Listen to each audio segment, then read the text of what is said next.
जय हिंद।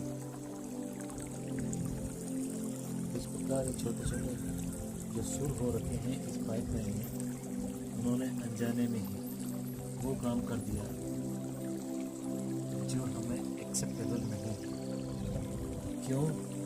क्योंकि ये छोटे छोटे सुर अपनी छोटी छोटी हैबिट्स की तरह होते हैं। अगर किसी ऐसी हैबिट्स के साथ हम सफ़र कर रहे होते हैं जो हमें बहुत परेशान कर रहे होते हैं, लेकिन फिर भी हम उसे छोड़ नहीं पाते हैं, तो वो एक समय बाद में आपको इस तरह से सारा खेल बिगाड़ने पे मजबूर कर देगी और आप चाह के भी कुछ नहीं कर पाओगे।